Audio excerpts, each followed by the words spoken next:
हम ऊंच नीच में बटे हुए हैं, हमारे अंदर लालच भरा हुआ है, और शायद दुनिया की हम एकमात्र कौम हैं कि इतनी ठोकरें खाने के बाद नस्ल दर नस्ल हमारे पुरखे पूरे 700-800 साल की गुलामी में उनके साथ क्या क्या नहीं हुआ होगा, क्या क्या नहीं हुआ होगा।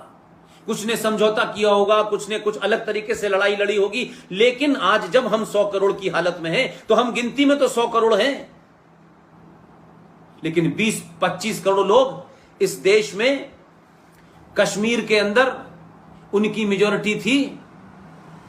उन्होंने ना तो न्यायालय की चिंता की, न फौज की चिंता की, न पुलिस की चिंता की, न संसद की चिंता की, न 100 करोड़ की गिनती से डरे, और उन्होंने 5 लाख कश्मीरी हिंदुओं को मजहब के नाम पे, कलमा का नाम पढ़ पढ़ के, मस्जिदों से अजान दे करके उन्होंने आपको मार काट के निकाल दिया, और 2500 लोगों की हत्याएं और रेप कर दी। पूरा देश मौन रहा। औरंगजेब ने क्या किया और बाबर ने क्या किया ये तो समझ में आता है कि हमने दूसरों से सुना, लेकिन 1990 19 जनवरी को कश्मीर में क्या किया, यह बात पूरी दुनिया के, हिंदुस्तान के कोने कोने में क्यों नहीं गई? क्योंकि हम सब अपने स्वार्थ में लिप्त हैं। हम कहते तो बड़ी बड़ी बातें हैं, लेकिन कहने और करने में बहुत फर्क है। लिहाजा जो चुनौती है मेरे सामने कि अगर बाबा विश्वनाथ का मंदिर, जहां महादेव अलग रखे हैं और नंदी अलग है, वहां कितनी पूजा करने चले जाइए, वहां कितनी प्रसाद चला दीजिए, पूजा एक्सेप्ट नहीं होगी। भगवान भी अपने कायर, डरपोक पूजा करने वालों का साथ नहीं देता। वो भी रोज आपको एक रास्ता दिखाता है, हर रोज आपको रास्ता बताता है, लेकिन हमारा लालच, तेरा मेरा इतना बड़ा है कि हम उस भगवान के जिसके दर्शन करने जाते हैं वो भी देखता होगा कि उसके मानने वाले, उस पे आस्था रखने वाले कितने कमजोर हैं कि ये मुझे सही जगह पे नहीं रख पाए, तो मैं इनको क्या दुआएं दूं। वो रोज आपके पुरुषार्थ को जगाता है,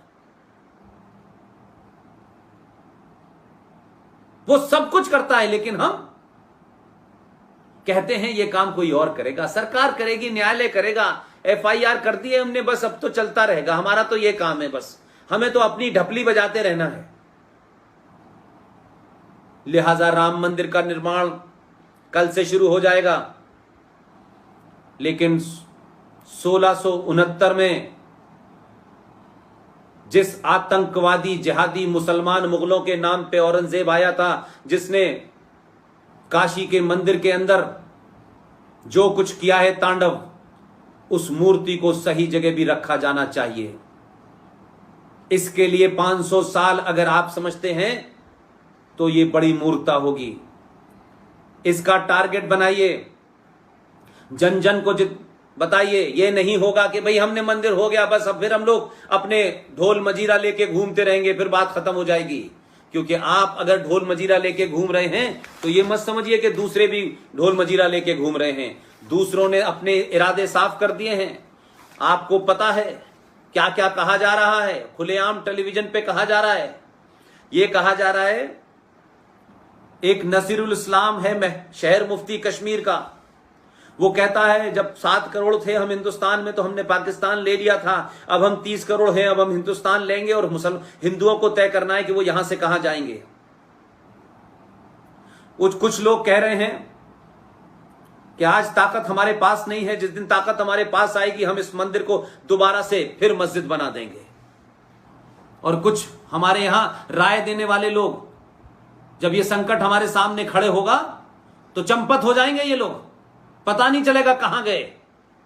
तो जिनको राय देने का शौक है वो तो चले जाएंगे मर के, लेकिन आने वाली नस्लों को फिर दोबारा से इसी गंगा जमुना तहजीब, ये भाईचारा, सारे धर्म बराबर हैं, धर्म कोई भी शांति का संदेश देता है, ये झूठ और मक्कारी के नारे फिर लगना शुरू हो जाएंगे।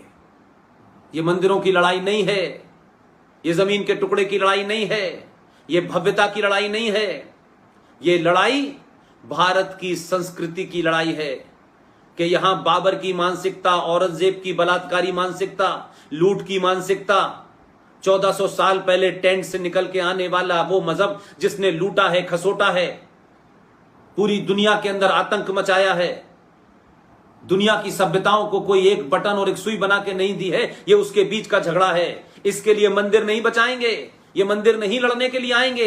इन मंदिरों की रक्षा के लिए अगर आपने इंतजाम नहीं किया, आने वाली नस्लों ने इंतजाम नहीं किया, तो याद कीजिएगा सोमनाथ के मंदिर पर चंद गुंडे आए थे, चंद गुंडे, और 500 पुजारी थे वहां, सब घंटा बजा रहे थे, महादेव प्रकट हो, महादेव प्रकट हो, महादेव प्रकट हो। इसलिए कि वो महादेव की शक्ति का असल मतलब तो भूल गए। और वैसे ही जैसे आज की मानसिकता है, ये सरकार करेगी, ये काम मोदी करेगा, ये अमित शाह करेगा, ये फौज करेगी, ये पुलिस करेगी, हम कुछ नहीं करेंगे, ऐसे ही उनके अंदर की शक्ति समाप्त हो चुकी थी। पैसा और चढ़ावे से ज्यादा उनका कोई काम नहीं था। और जब महादेव प्रकट नहीं हुए, महादेव अपनी शक्ति आपके अंदर देते, लेकिन आप तो पहले ही शक्तिहीन हो चुके थे, क्योंकि आप मंदिर के पुजारी तो थे, लेकिन आपने पुरुषार्थ पैदा नहीं किया, समाज को तैयार नहीं किया, समाज को मजबूत नहीं किया, अपने आप को और अपने परिवार को मजबूत किया। वो परिवार वाले आए नहीं, 500 पंडे भाग गए, गौरी महमूद गजनबी ले गया लूट के, और फिर सालों तक पड़ा रहा खंडर, कोई नहीं आया। ऐसे लोगों की मदद कोई नहीं करता है। ये भगवान राम का मंदिर अरबों खरबों रुपए में बने, लेकिन ये जो कहा जा रहा है, देखिए साहब यहां तो सेकुलरिज्म है, यहां तो 200 मुसलमान फूल बेचते हैं। अरे वो बिजनेस करने आए हैं, फूल बेचने से उनकी आस्था नहीं हो गई। टेंट वाला मुसलमान के जाता है तब भी टेंट लगाता है, हिंदू के यहां जाता है तब भी टेंट लगाता है, दोनों की बारातों में लगाता है। इसलिए टेंट वाले का कोई धर्म नहीं होता, उसको पैसा कमाना है। तो ये फूल वालों का नाम लेकर के कहा जा रहा है यहां तो 200 मुसलमान, वो ऐसा लग रहा है कि वो ये कहें कि हम 200 मुसलमान हैं, हम यहां फूल बेचेंगे, पैसे नहीं लेंगे, हमारी राम में बहुत आस्था है। इसलिए मैंने कहा कि ये मंदिर को सुनिश्चित हो जाए आज ही से, जब कल 12:30 बजे इसका भूमि पूजन हो जाए, तो मंदिर के आसपास जो लोग हमसे किसी कारण से नाराज हो गए हैं, उनका भरोसा जीतिए। मंदिर के दाईं तरफ और बाईं तरफ, मंदिर के द्वार के दाईं तरफ और बाईं तरफ 10-10 दुकानें फूल बेचने वालों में वाल्मीकि समाज को दीजिए। समाज में बदलाव लाने के लिए, समाज में हुई अगर कोई गलती है भी, या हमसे कोई रूठ भी क्या है, उसका भरोसा जीतने के लिए ये 10 दुकानें इधर 10 दुकानें कोई बड़ी चीज नहीं है। हम तो भरोसा जीतने के लिए अरबों खरबों का पैसा दे रहे हैं। हम तो भारत सरकार की हर योजना में 35% उनका रिजर्वेशन है। हमने तो इलीगल तरीके से माइनॉरिटी कमीशन के द्वारा करोड़ों करोड़ों रुपया भारत के हिंदुओं के टैक्स से पे निकलने वाला भी उन जिहादी मुसलमानों को जा रहा है। हमने तो करोड़ों रुपया इस देश के मदरसों को भी दिया जा रहा है जहां से जिहादी पैदा होते हैं। इसलिए मंदिर के निर्माण से पहले या उसके साथ साथ दोनों तरफ 10-10 दुकानें निश्चित कर दी जाएं कि दलित परिवारों को दी जाएंगी, यही फूल बेचेंगे।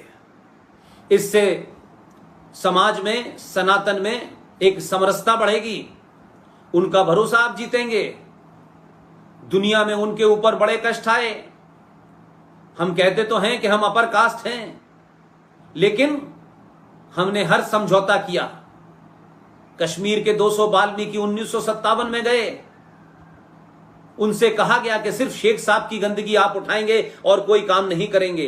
वो 200 वाल्मीकियों ने, जिसमें ऐसी बच्चियां भी थीं जो राष्ट्रीय चैंपियन हैं, जिन्होंने एमबीबीएस किया है, इंजीनियरिंग की है कश्मीर से दूर होकर के, लेकिन कश्मीर की इस्लामिक जिहादी सरकार ने उनके साथ समझौता किया कि कश्मीर में आप नौकरी कर सकते हैं सिर्फ शेख साहब की गंदगी उठाने की, और कोई नौकरी नहीं मिलेगी तुम्हें।